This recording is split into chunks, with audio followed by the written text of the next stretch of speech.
You may be listening to me right now and you're that person that have been called all sort of names. Maybe that teacher that you were relying on to speak positive in your life just because you had a C or you had an F told you that you would amount to nothing. And you put that in. You bought that, you took that with you.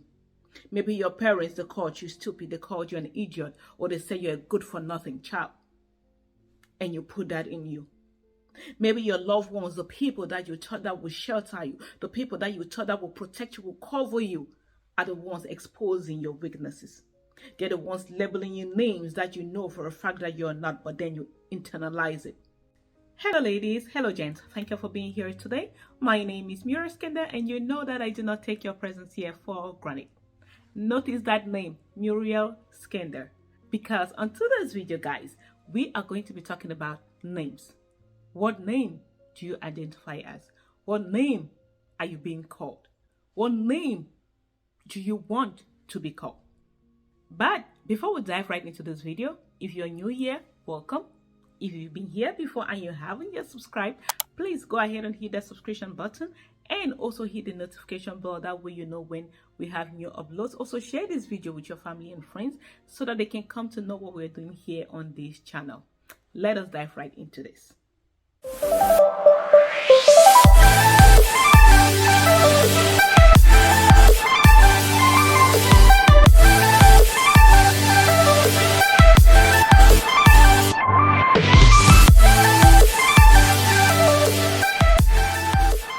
Guess what, fam?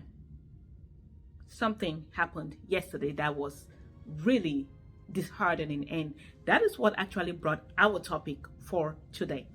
So my daughter, my 4-year-old, normally when she gets back from school, she's always so excited, and she comes back. I can hear her from downstairs all the way from my office. She always comes and she'll come to the office and ask me how my day was, and she'll say hi to me, and we just chit chat before she leaves, you know. But yesterday, I could hear her calling, "Mommy, mommy, mommy," from downstairs, and I was wondering about what is going on. But before I could leave my seat, she was already in my office, and she said, "Mommy, someone called me ugly today at school." And I was like, "What? Someone called you ugly?" So I called up my older son and asked him what happened, and he told me who did it, and I asked him, "What was your reaction?" And he said he talked to the child, because it was another child but older than my daughter that said it. And it so happened that I know the child who said this.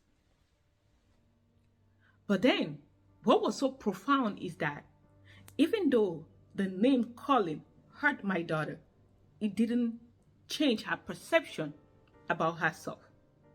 Because when I spoke to her, I said, "You do know that you're very beautiful, right?" She said, "Yes." I said, "You do know that you're very smart?" She says, "Yes, I know." And I said, "How do you feel about this girl calling you ugly?" She said she didn't like it. I said, "But you do understand that it doesn't define you, correct?"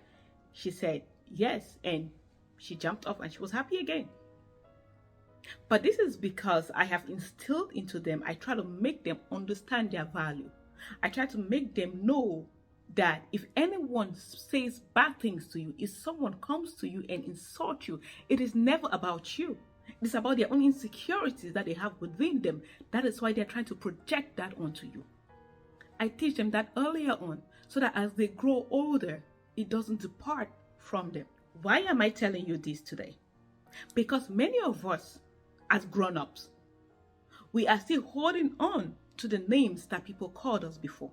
We are still holding on to the things that people had said to us before.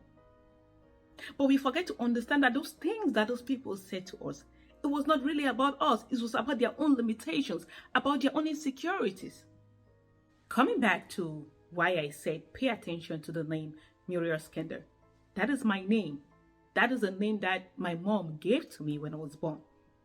Because in her mind, she knew that I was unique. In her mind, she knew that I was a star. In her mind, she knew that I was a blessing. So she gave me a name that not everybody has. But guess what? When I was growing up, I didn't appreciate my name. I didn't like my name. Because my name was not like every other person's name. I actually, one time, I went to the Bible calendar, because I'm born on August 27th, right? I went to the Bible calendar to see like what names that are given to people that are born on certain dates. And one of the names that struck out to me was Monica. And I started calling myself internally Monica or Monique. I'm like, well, did my mom not name me Monica? Why did she give me such a difficult name, Uriel Skender? What does that even mean? And to make matters worse, children were always making fun of that name at school. I have people that don't know how to pronounce the name. Heck, I didn't even know how to pronounce my name back then. But that was the name that my mother chose. And you ask me, what is a name? A name is something that people call you depending on the characteristics that you portray, or they call you because they want you to follow those characteristics. Unlike today where, sometimes we just like a name, we don't even know the meaning, but we name our children with. That is a story for another day. But yeah, and today I appreciate the name more because I understand that if someone says Muriel Skender, they will know it is me. So my character has to be in a place where I know that it precedes me. If you know what I mean. What name have you been called? What label have people put on you that you're using today against you? Because the only limitations that we have are the limitations that we put on ourselves. The only limitations that we have are the limitations that are in our mind. Because the way we think about ourselves, the things that we dwell on often, that is who we become. Because someone may say something in passing. Someone may say, for example, this child who's called my daughter ugly, she may have been joking. But guess what? If my daughter did not know her value, if I had not been speaking positively into them, then this is something that she may carry within her that will affect her life tremendously. You may be listening to me right now and you're that person that have been called all sort of names. Maybe that teacher that you were relying on to speak positive in your life just because you had a C or you had an F told you that you would amount to nothing. And you put that in. You bought that. You took that with you. Maybe your parents, they called you stupid. They called you an idiot. Or they say you're a good for nothing child. And you put that in you. Maybe your loved ones, the people that you thought that would shelter you, the people that you thought that would protect you, will cover you, are the ones exposing your weaknesses. They're the ones labeling you names that you know for a fact that you're not, but then you internalize it.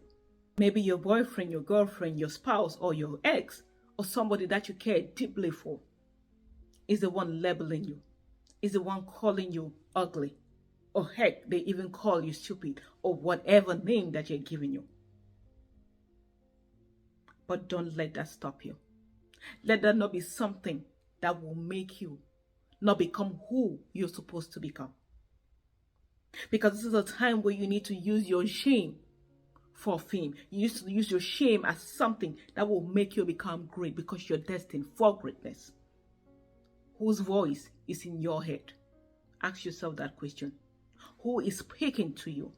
Who are you listening to? What are the things that you're listening to? Because when you start internalizing all this hatred, you start internalizing all these things that people are labeling you with, you then use those against yourself instead of you using them for you. Understand this. Sometimes in life, the things that we think are going to break us, those are the things that we are meant to go through to become that which we have to become. Seldom in life do you become great without going through something. All of us have gone through something. The people that are coming behind us will go through something. And it is never too late for you to make a U-turn. It is never too late for you to start on that dream. It doesn't matter how old you are. It doesn't matter where you are right now in your life. It doesn't matter even if you don't have the resources, because it is when you start, that is when those resources are made available to you. All these that have been said to you may have broken you, but you cannot be stretched to your full potential without first being broken. Because it is difficult for you to appreciate what you have if you have not gone through something that built you up. And yes, those words should be used as building blocks, not stumbling blocks. The unfortunate thing in life is Most people are afraid to go through what they need to go through to become what they need to become. Because most times when you're going through something, when you're going through pain, when you're going through hurt, or you're doing work, and you get to a point where it is a stumbling block, instead of you going through it, over it, or around it, you turn back to what you were before. You turn back to what you know already. And that is how you keep prolonging your success. That is how you keep staying on the same place and dwelling in anxiety. But those things were meant for you to go through or go over. They were not meant to you to stand there and look behind. You need to be willing to be bad at something enough to be good at it. Because when you make all these mistakes, when you go through all what you need to go through, then you will know the way that works. And because we don't want to sit and think about the things that are going to help us, because we don't have the capacity to think, we keep on walking and walking and walking physically, which is not helping us in any way. In life, you have to have intentions and intensity. Go at it with all you got. Because when you go through all those things, that is only when you can find the way that works better. Gold, as you see it, is being dug from dirt. And it goes through a rigorous heating process to become this beauty that we see and love. Same thing with diamond. It goes through the rough. So what makes you think that you don't have to go through some things to be able to become the beauty of who you really can be? If something is not working for you, best believe it is working on you, because there is no work that is lost. If it doesn't take you where you are going to, it's going to give you the strength to be able to go where you want to go to. All of us are blessed. All of us carry blessings. You may think that you're not blessed enough, or other people are more blessed than you are, or they carry blessings more than what you carry. You may even be asking yourself, when is it going to come? But in order for you to receive blessings, you have to release that which you have. You have to release the limiting beliefs. You have to release what your mama said. You have to release what your papa said. You have to release all the hurt, all the pain that has been caused to you. You have to let go so you can be able to hold on to get those blessings. Because those blessings are not going to come if you're so full of pain. They're not going to come if you're so full of hatred, if you're so full of anxiety. You need to be still to get those blessings. You've got to release it. You've got to release the laziness. You've got to release the self-doubt. You have to release the limiting beliefs. Release the past so you can hold on to the future. Release who you've been so you can grasp that which you can become. Thank you for watching today's video. Please do not forget to hit that subscription button. Also hit the notification bell, that way you know when we do have new uploads, and share this video with your family and friends. And make sure to release that which is holding you from becoming great. Love you all. Stay blessed. Bye.